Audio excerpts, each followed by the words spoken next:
Yo no lo veo tan difícil, en realidad. Yo creo que esta es una elección muy importante por lo que significa este cambio de legisladores, ¿no es cierto? Y además, especialmente en Córdoba, yo creo que es una oportunidad muy importante para los partidos chicos. Hay una gran dispersión. Bueno, ya lo vamos a analizar en profundidad, pero me parece que el justicialismo tiene lo suyo, pero no tiene todo lo que tiene que tener. El radicalismo está con una interna que, si bien es cierto, es saludable, tampoco está totalmente unido. Lo de Aguad y la modificación de la Carta Orgánica fue complicado.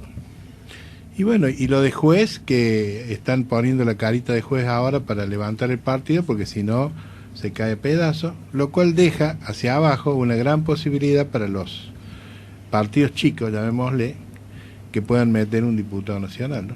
El caso es posible, con el doctor Cavallo a la cabeza. Y bueno, eso fue una de las cosas que me decidió a intentar y a buscar la forma de presentarse a estas elecciones. Y bueno, surgió la posibilidad de que viniera el doctor Cavallo. Bueno, nada mejor que ello, ¿no? Pero a pesar de todo lo que significa Cavallo, con los que lo quieren y los que lo odian, pero o no lo quieren, para decirlo mejor. Pero es una gran posibilidad para los partidos chicos. Yo sigo trabajando con Scioli, desde lo profesional sigo trabajando. Hemos hecho un impasse en lo político, dada Scioli estuvo hasta el último momento indefinido en su posición. Es decir, a pesar de que yo personalmente había conversado con él un mes antes del cierre de lista, y él me había dicho que no iba a abrirse, que se iba a mantener en la posición de apoyar al gobierno, porque hace 10 años que lo venía haciendo.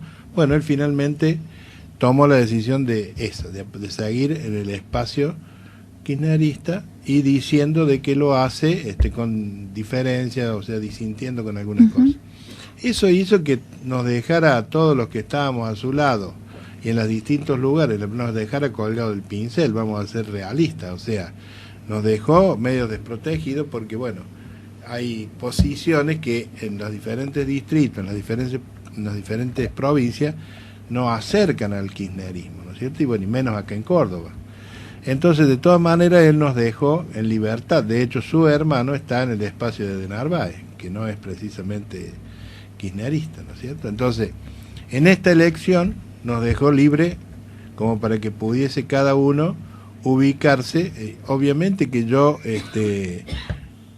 que había sido candidato en el 2011 a intendente, también dentro, con una alianza con Es Posible, que me apoyó y todo lo demás, me llamaron ahora para armar la lista, y bueno, no pude menos que aceptar, sabiendo de que además no está en contradicción con lo que piensa Scioli. Es decir, yo he estado hace 15 días en esto de la campaña con Rodríguez Sá, y Rodríguez Sá va a ser candidato, Adolfo va a ser candidato a presidente, está en los presidenciables. Realmente es un hombre que tiene muchas virtudes y es muy peronista, y a su vez va a competir, si corresponde, va a competir con Scioli. O sea que en realidad no hay una cosa que me haya dejado de acercarme a Scioli. La elección es circunstancial, y vos ves que él lo está apoyando a Insaurralde, cosa que, bueno, es su decisión. Nosotros acá, Insaurralde, el candidato del Frente para la Victoria, candidato del Frente Buenos para la Aires. Victoria. De hecho, está haciendo campaña. Lo que pasa es que Scioli, en su especulación y en su expectativa y en su decisión de lo que quiere ser, él quiere ser presidente, y él quiere de alguna manera aunar después de esta elección al kirchnerismo, al cual está ayudando y ha ayudado hace 10 años, y al resto del peronismo. Ojalá que lo logre, y va a ser presidente. Yo creo que en algunos casos, y fundamentalmente en el caso de Scioli y de los intendentes del conurbano bonaerense, que posiblemente no están tan de acuerdo con la mayoría de las cosas del gobierno de Cristina, ellos tienen no sé si hay que analizar bien cuáles son las palabras que han dicho. Scioli ha dicho que él piensa primero en el pueblo de la provincia de Buenos Aires. ¿Qué quiere decir esto? Scioli no puede despegarse de la dependencia que se ha creado a nivel económico-financiero del gobierno nacional. Es decir, si el gobierno nacional no continúa con los aportes y los apoyos que necesita la provincia de Buenos Aires en virtud de que la ley de coparticipación federal es un desastre, y bueno, no puede gobernar. Lo mismo le pasa a muchos intendentes. Entonces, esto de apoyar al gobierno nacional también pasa por acercarse, como dices vos, en función de las necesidades económicas de cada uno de los municipios o provincias que se trate. Y en el caso de Córdoba, la idea es alejarse y tratar de demostrar que la provincia es independiente, de demostrar el cordobesismo, que la provincia es independiente, que la provincia puede, y en realidad la provincia no puede, porque hay un endeudamiento enorme por parte del gobierno provincial, que bueno, se va a ver en el próximo gobernador que venga, que si es Schiaretti va a tener que, o si es algún otro, va a tener que luchar contra esto, pero bueno, esto es así. Sí. Entonces, claro, lo que especulan es que no va a haber más gobierno de Cristina y entonces se va a poder acordar la provincia con la nación, que otra de las cosas que es una barbaridad, que hay un distanciamiento a tal punto de que se discrimina, y en esto es verdad, se discrimina a la pobladora de Córdoba, ¿no es cierto?, con la falta de apoyo por parte del gobierno nacional, que no es apoyo, sino que es lo que le corresponde a Córdoba. Pero eso ha significado que De la Sota haya tenido que contradecir lo que fue su principal eje de campaña, que fue el rebajar los impuestos para que como eje fundamental de toda su campaña. Y ahora ha puesto el impuesto, esta tasa vial, el impuesto al gasoil, que hace que en Córdoba el gasoil sea el más caro. El más caro del país. Combustible en realidad, la nafta. En general, sí. Hablo del gasoil porque, bueno, Cavallo hace una situación en la cual dice que el gasoil ha aumentado desde que él era ministro de Economía, ha aumentado 28 veces, y los precios de los productos agropecuarios han aumentado 10 veces, con lo cual el costo de gasoil, el costo del transporte, de la logística, todo lo que significa sacar las cosas del campo al puerto o a la ciudad, ha aumentado muchísimo, con lo cual los productores están en grandes dificultades. Buenas noches, qué gusto poder ponerme en contacto con ustedes. Sé que están ahí en Unquillo con Carlos Pacherés, que es el candidato junto conmigo a la Cámara de Diputados. Muchas gracias por llamarme. Muy bien, me veo muy bien, porque yo creo que los argentinos son personas muy inteligentes, y yo creo que por más que haya habido una campaña mediática muy fuerte para tratar de transformarme a mí en el chivo expiatorio de lo que pasó en el año 2002, que fue la verdadera crisis, después que yo me fui del Ministerio de Economía, que me sacaron, como lo sacaron a De la Rúa con un golpe de Estado, ahí vino la verdadera crisis. Y claro, me trataron de echar la culpa a mí, pero yo creo que la gente sabe que yo fui el ministro de Economía desde el año 91, que le dio al país 10 años de estabilidad. Y yo estoy seguro que el ama de casa, el industrial, el trabajador, cualquier persona que en lugar de dejarse influir por las campañas publicitarias, piensan en cómo vivía y cómo vive hoy, debe saber que en el momento en que había estabilidad, en el 91, 92, 93, yo me fui del Ministerio de Economía en el 96, imagínense, esos años fueron años sin inflación, de crecimiento, creación de empleo, modernización del aparato industrial, del aparato agropecuario, de la creación de una capacidad instalada en materia de electricidad, gas, petróleo, todo eso tiene que ver con la calidad de vida que tuvieron en esos años los argentinos. La gente que iba a un banco, y por ejemplo un matrimonio joven que tenían un ingreso normal, iban a un banco, conseguían un crédito para comprar su vivienda, para construir su vivienda. Ese es el recuerdo que yo creo que la gente, mucha gente, tiene de mi gestión. Después, porque yo, por un acto en realidad de coraje, enfrenté una situación complicadísima que no la había creado yo, la había creado Duhalde desde la provincia de Buenos Aires, De la Sota desde la provincia de Córdoba, Menem en su segundo mandato desde la Nación, esa crisis que nada tenía que ver con la convertibilidad, que nada tenía que ver con el hecho de que teníamos inflación virtualmente cero, que tenía que ver por los excesos de gasto y de endeudamiento de las provincias y también de la Nación. Resulta que ahora le quieren echar la culpa a la convertibilidad, a la estabilidad y a mí de esa crisis. Esa crisis, los culpables son los mismos que después hicieron la campaña publicitaria para transformarme a mí en chivo expiatorio. Pero los argentinos no son tontos. La gente se da cuenta y va a ver usted que yo voy a conseguir un porcentaje muy importante de votos en esta elección, a pesar de que no tenemos, como le habrá explicado Carlos Pallares, no tenemos plata para poner afiches. Ahí, pues, en la zona donde están ustedes, apenas hemos podido poner 2 o 3 afiches para que sepan que somos candidatos, mientras los otros gastan cifras millonarias en hacer publicidad en todos los medios. Es una cosa escandalosa la plata que gasta la provincia en hacer publicidad, y bueno, claro, toda esa gente tiene plata dulce, ¿no? La plata que da el poder, quizás cobrar quizás qué precios por las obras, y bueno, tantos otros mecanismos que hay de corrupción en una economía tan mal organizada como esta y con un problema inflacionario tan grave como el que tiene la economía argentina. Entonces, yo estoy muy tranquilo, además estoy muy contento por cómo está reaccionando la gente cuando me ve, cuando hablo con ella. También estoy muy contento por el espacio que me está dando el periodismo independiente, honesto, como es el caso de ustedes, que me permite comunicarme con la gente.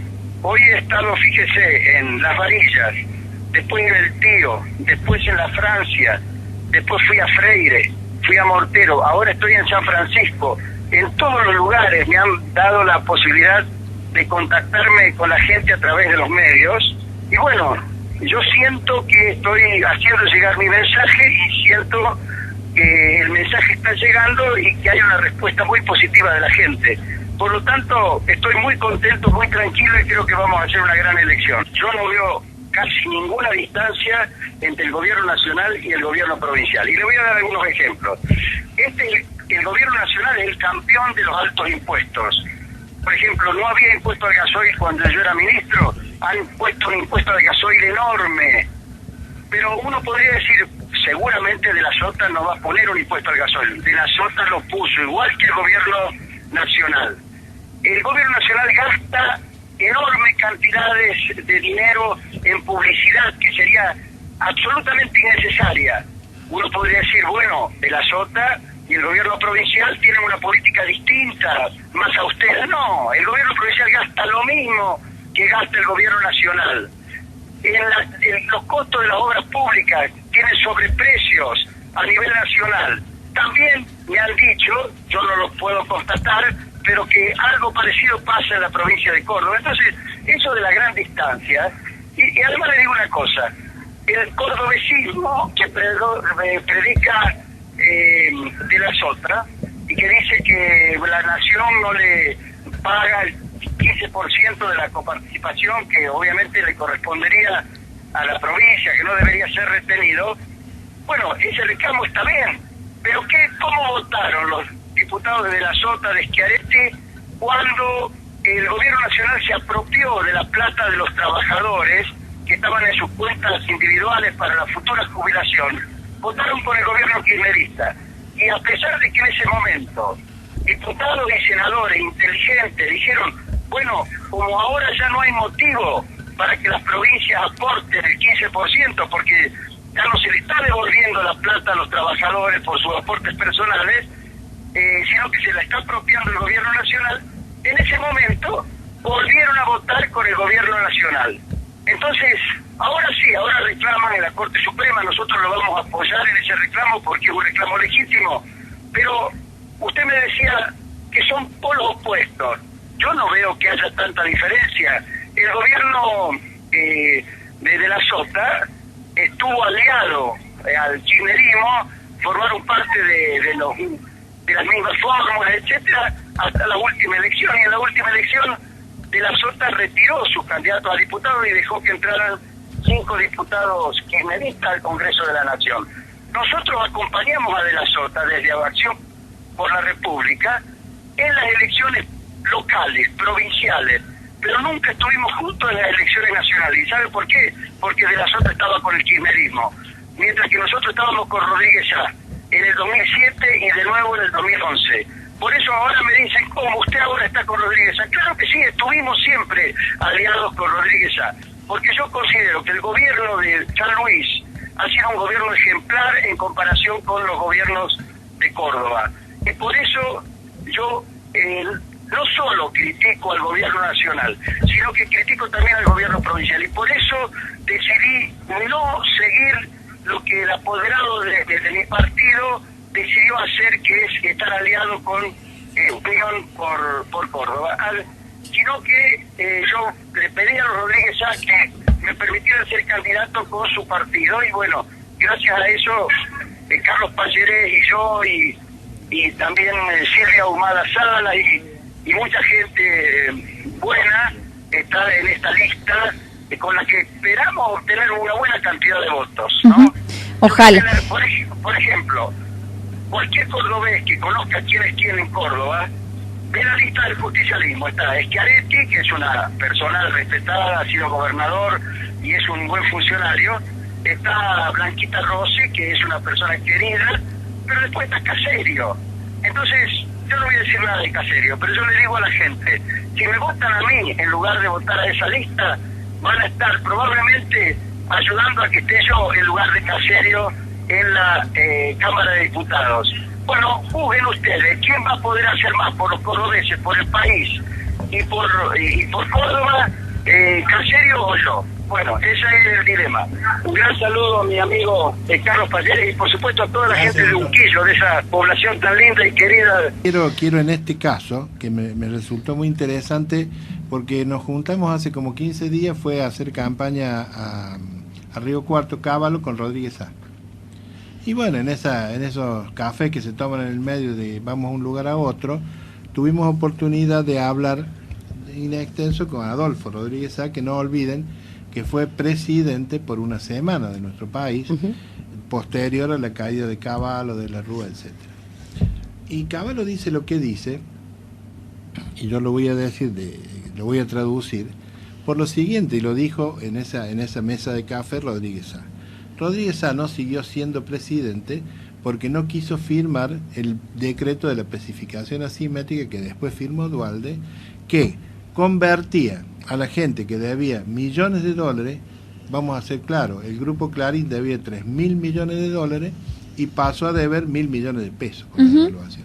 Entonces, como Rodríguez Sá no quiso firmar esa especificación, ese decreto de especificación, que fue lo único que le pusieron en el despacho, dicho por él, que no me va a desmentir porque lo dice a viva voz, lo único que le presentaron fue, si firmaba eso, seguía. Como no lo firmó, lo empujaron. Y uno de los que los empujó fue también De la Sota. Entonces, bueno, esta es la realidad, que Caballo lo dice así, a lo mejor de una forma más técnica, no lo especifica, pero esto fue lo que pasó. Entonces, también el tema del corralito y del corralón. Él explica lo siguiente, y yo creo que es así. En el momento en que él puso el corralito, que era que no te quedabas vos con la plata del que lo tenía en el banco, sino que le ponías una pauta de sacar dinero del banco, es decir, 250 pesos igual a dólares por semana, pero vos podías pagar con la tarjeta de crédito. ¿250 o 150? 250. Arrancó siendo 150 y después lo pasaron a 250. Ahí está. O sea, la plata vos la podías usar, lo que pasa que estábamos... No había disponibilidad de billete. No había disponibilidad de todo, y porque estábamos en una situación de corrida cambiaria, de corrida bancaria, perdón.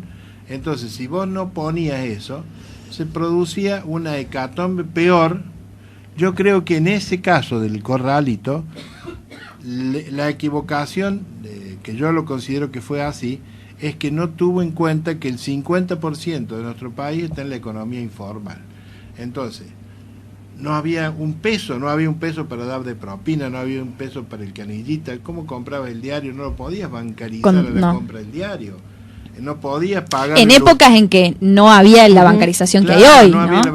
No podías pagarle al lustrabota que te lustraba zapatos con un... Entonces, bueno, eso fue. Pero otra cosa fue el corralón. El corralón le atrapó la plata de todo, la convirtió, la guardó y bueno, y fue lo que fue.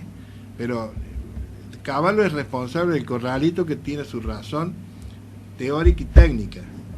Y Duhalde fue el responsable del corralón, que fue el que se apropió de los dineros y que dejó en la lona a más de uno en el país. Entonces, no es responsable Cavallo, y esto es verdad, del corralón. Bueno, pero todo el mundo había que buscar, por eso dice, yo soy el chivo expiatorio, había que buscar un responsable para echarle las culpas a todos. Y bueno, De la Rúa era tan, digamos, no quiero decir nada, era tan suave que bueno, nadie le pegó a De la Rúa. Como este es un gringo loco, se le agarraron con él igual. Que ese proceso, porque yo estaba trabajando precisamente desde afuera con Cavallo en ese año 2001. 2002. En el 2002 fue el corralón. Claro, sí, en el 2001. No, pero quiero explicar esto. En el 2001, que fue, creo que en marzo, tomó el Ministerio de Economía y en diciembre lo derrocaron a De la Rúa. En diciembre se fue De la Rúa. Si ustedes analizan en profundidad lo que hizo Cavallo, fue un camino en zigzag. ¿Qué quiero decir? Él tomaba una medida, le ponían una pared por delante, iba hacia la derecha con otra medida, se le ponían una pared por delante, iba hacia la izquierda con otra medida y así sucesivamente. Los que le ponían la pared eran los propios radicales que nunca quisieron que Cavallo fuera ministro de la Rúa. Y en definitiva, los grandes responsables de que la situación no haya sido de otra manera fue el propio radicalismo dentro del gobierno de la Rúa. Bueno, en realidad el espacio no es ni... Analicemos lo que es San Luis. Nosotros estamos dentro del espacio de Rodríguez y nos contradice con lo que dice Cavallo. En determinado momento y de acuerdo a las circunstancias del momento, a lo mejor era aconsejable una privatización. De hecho, el primero que aprobó e impulsó, el gobernador que más apoyó las ideas de Cavallo fue Néstor Kirchner. El que primero impulsó y apoyó desde el sur la privatización de YPF fue Néstor Kirchner. ¿Estuvo mal Néstor Kirchner? Yo no diría que no. Yo no diría que estuvo mal. Yo diría que las circunstancias de ese momento en economía se dice un término que es, todo es de la manera que pasa, ceteris paribus. Si las condiciones son las mismas o están en las mismas circunstancias. O sea, en ese momento a lo mejor, y yo creo que así fue, porque no eran tontos, estamos hablando de Kirchner, que fue presidente y aprobó la privatización. Después, él, su mujer aprobaron la estatización. Bueno, era otro momento. Yo no creo que nadie debe ser tan duro cerrado. Cerrado de decir, yo soy, salvo los que realmente lo son, soy privatista o soy estatista. Yo creo que las circunstancias, de hecho, en este momento con el tema de los trenes, de los subtes y todo lo demás, quizás hagan bien en estatizarlo, porque el privado, en el caso de los siriglianos que están procesados, están presos, lo que fuere, han hecho desastre. O sea, en este caso, los privados hicieron desastre, lo mismo que en algún momento el Estado hizo desastre cuando administró los... La privatización fue buena, pero lo que después entra a tallar son para tratar de entrar en lo que es la corrupción. Porque vos me dirás, si se controla, y de hecho la Auditoría General de la Nación controla y ve. Ahora, los funcionarios no le dan bola, como en el caso de Jaime y tantos otros. Ahora, ¿eso significa que la privatización fue mala? No, lo que fueron malos fueron los que se hicieron cargo de la privatización. Y contra eso, y los funcionarios que por el hecho por los hechos de corrupción permiten esas cosas para sacar sus beneficios. Del Ministerio de Economía en la época de Menem, se fue del ministerio, yo no trabajaba con él. Él se fue del ministerio porque Menem le abrió el chorro a las provincias. Las provincias estaban, cuando arranca el proceso del proceso de convertibilidad, era prácticamente que había que ajustarse a determinadas reglas, no había que tener endeudamiento que no estuviera calzado, etcétera, etcétera. Y en eso se manejó bien, de hecho la convertibilidad se mantuvo. Cuando en el año 95, después de esas elecciones, de su segunda reelección Menem,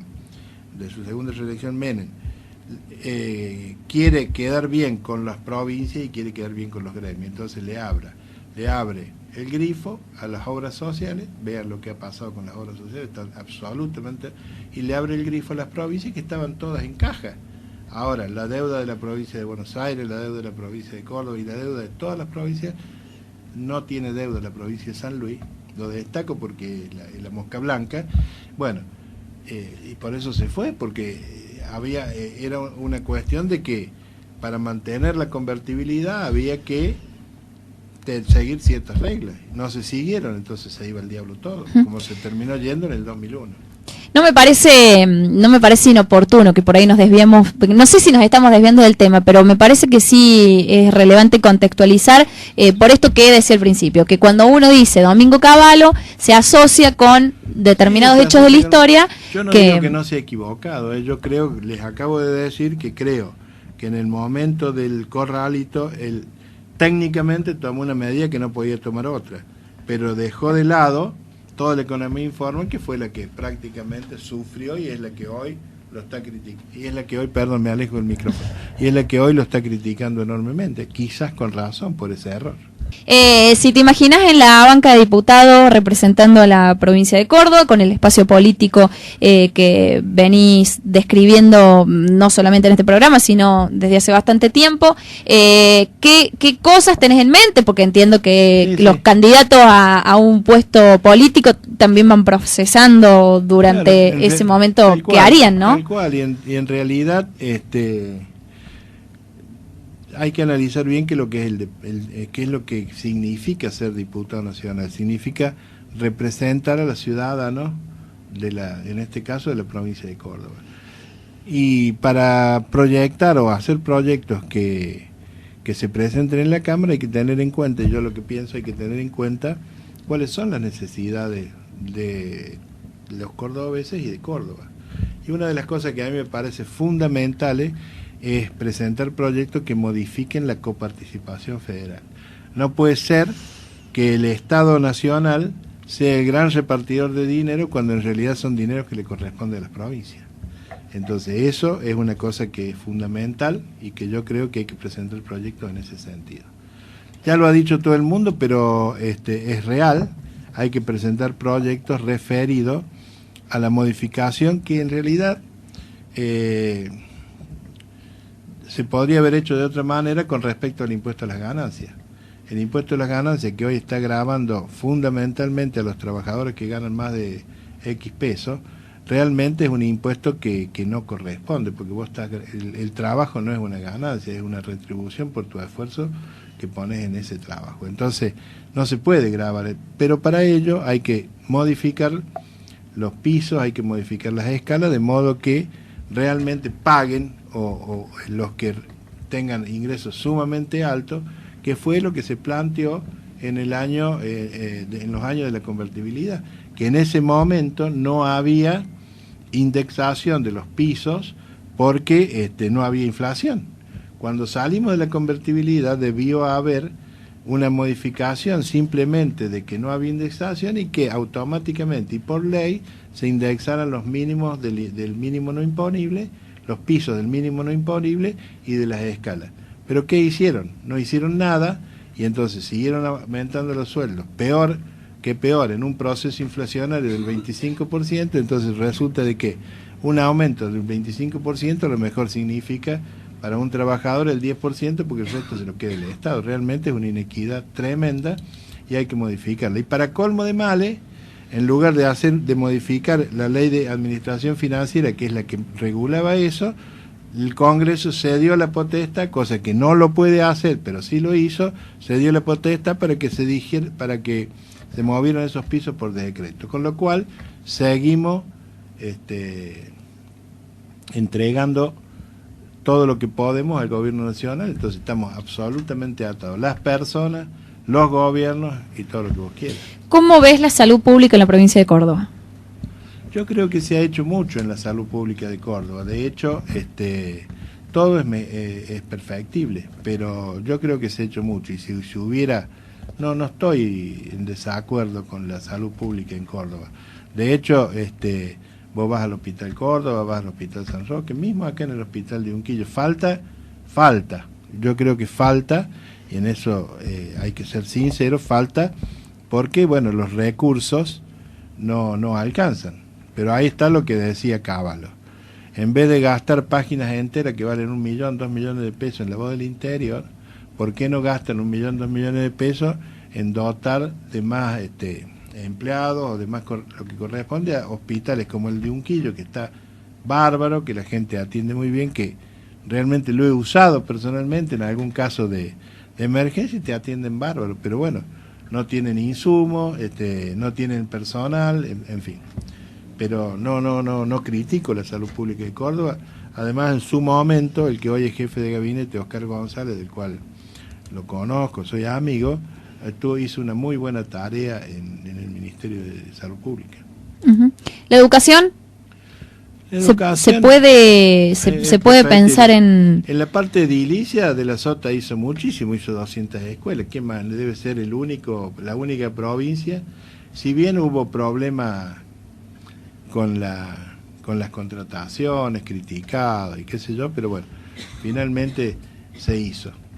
Y lo que habría que... Muchas nuevas escuelas, pero muy pocas recuperadas de las que ya estaban, muy pocas arregladas. Claro, es decir, lo que hace el amigo de la Sota es trabajar para la prensa, o sea, para lo que se ve. Entonces él va a pasar a la historia como el gobernador que hizo 200 escuelas. Las otras viejas se caen a pedazos, pero bueno, no importa, él hizo 200. Eso otro no se dice. Eso es lo que... Y fundamentalmente habría que... Yo creo que el tema de la educación es muy, muy importante porque es la base de sustento de la sociedad. Y yo creo que hay muy lindas escuelas, o hay escuelas, pero los contenidos de la educación me parece que no son los mejores, no se contiene a los jóvenes para que sigan en la escuela. Y después el flagelo de la droga que se ha introducido hasta en las escuelas, ¿no es cierto? O sea, habría que hacer toda una mancomunión de cosas para mejorar en ese aspecto, ¿no? Pero en su momento yo dije que no se iba a hacer la obra de gas porque no era factible, y ahora mucho menos. Con analicen la ordenanza que aprobó la obra, donde dice que todos los octubres se tiene que aumentar en función de la inflación. Hace 2 años que no se hace, ya tenemos el 50% más. Y yo decía que en su momento no se podía hacer, los vecinos no la iban a poder pagar porque era cara. Ahora, que el dinero vale menos para el ciudadano y la obra vale mucho más, no se va a hacer nunca con esa ordenanza, que fue lo que dije, firmé y escribí en ese momento. O sea, yo creo que la obra pública... Y la obra pública que están haciendo, yo hablábamos el otro día con Rodríguez Sá, me referencio a él porque la verdad que es una cosa increíble. Decía, ¿cuánto hace que están haciendo los 28 kilómetros, 14 de Córdoba hacia Río Cuarto y 14 de Río Cuarto hacia Córdoba? 28 kilómetros hace 1 año y medio, y los inauguraron 2 veces, inauguraron la punta 1 y la punta 2. Y bueno, en ese lapso ellos hacen 200 kilómetros a mitad de precio. Entonces, bueno, ¿qué quieren que les diga? De la obra pública hay una corrupción que es a ojos vistas, porque comparen los precios. En San Luis está en la Argentina, no está en Miami ni en Italia, y 1 kilómetro vale la mitad de lo que lo pagan acá en Córdoba. Si tuvieras que presentar un proyecto mañana que represente a Córdoba, pero con visión del departamento colono de Sierras Chicas, yo presentaría algo referido a la parte vial, porque si bien es cierto que mucho se ha hecho a la parte de infraestructura para que las Sierras Chicas verdaderamente tengan un desarrollo desde el punto de vista del turismo, que es la industria que no se ve en las chimeneas, pero que mueve terriblemente las comunidades. Unquillo ni hablemos, acá el turismo cero. En otros lados, como Salsipuede, Río Ceballos, bueno, fíjense lo que hay. Entonces, pero para eso tenemos que tener vías de comunicación. Es decir, nosotros entramos a Unquillo, salimos a la doble avenida, nos tapamos de tierra en el camino a San José, venimos de allá de la hermosa autopista para entrar a Unquillo por el frigorífico. No solamente tenemos tierra, sino que tenemos pozos, sino que tenemos mal olor. Bueno, hay que hacer infraestructura, hay que hacer cloacas, hay que dotar, hay que ver de resolver el problema del agua en esta situación. No, yo presentaría proyectos referidos a la infraestructura de la Sierra Chica. Esto que parece que es una aventura y que surgió como una cuestión de una decisión personal de Caballo, si no hubiera sido él, yo estaba en la lista de Es Posible, que tenía otra composición. Yo creo que Caballo la viene a prestigiar a la lista. Y empezó, como digo, ¿qué es tan loco? Caballo se va a presentar, si no lo quiere nadie lo va a votar. Yo creo que va a ser una sorpresa. Estamos creciendo en algunas encuestas que se pueden atisbar, porque como dijo él, no tenemos plata para hacer encuestas, pero está creciendo la propuesta y Caballo es una marca registrada, así que bueno, vamos a ver. Bueno, el 11 de agosto. Después del 11 nos vamos a ver más seguido, porque bueno, ya va a ser la final. Ya va a ser la candidatura oficial. Final. Trabajamos por la positiva, no estamos criticando a nadie, simplemente vemos lo que está bien y lo que creemos que está mal, no es que lo criticamos, sino que lo destacamos. Y yo creo que esta es una buena oportunidad, esta elección en donde no se juega la vida de nadie, no hay que yo soy de este o soy del otro y que acá yo no he visto que que hayan entregado chapas, no he visto que hayan entregado ladrillos, así que hay muchos que están molestos. ¿O están sin efectivo? Lo que pasa es que no se juega la vida acá. Entonces, sí. Bueno, para decirle a la gente que vote con la cabeza, que no necesita votar el tema de porque mi papá era del partido tal o cual, yo voy a seguir votando. Que piense quién puede defender más los intereses de ellos en el Congreso de la Nación. Yo pienso de que hay poca predisposición de los jóvenes para votar, porque incluso esto se ha puesto como una bandera política por parte del gobierno, pero se lo sumó y se dejó ahí. ¿Por qué no se les explica a los jóvenes qué es lo que...? Yo te diría que agarra 10, 15, 20, 50 jóvenes y hay un gran porcentaje, por no decirte la mayoría, que no sabe qué votamos ahora, ni que sabe qué son las PASO, ni por qué están, y tampoco saben lo que... Entonces, obviamente que esa gente proclive a dejarse llevar por una dádiva o lo que fuere, pero bueno, ahí por ejemplo debería ser muy importante la acción de los docentes, no para guiar al estudiantado o al joven que tiene 16, 17, 18 años, para explicarle qué es lo que se vota y qué se logra con ese voto, que ese representante qué puede hacer o qué no puede hacer. Y eso es educación, que antes se llamaba en mi época educación cívica. Sí. Y ahora de educación cívica nadie habla. Uh-huh. Y lo único que puedo decir para terminar es decirle a todo el mundo que es una elección en la cual no se juega otra cosa que el destino nuestro. Entonces piensen a quién van a votar, piensen a quién van a votar, a uno o a otro, pero analicen las trayectorias, analicen qué hizo uno, qué hizo otro, y bueno, en ese sentido, para votar el día 11 y después veremos.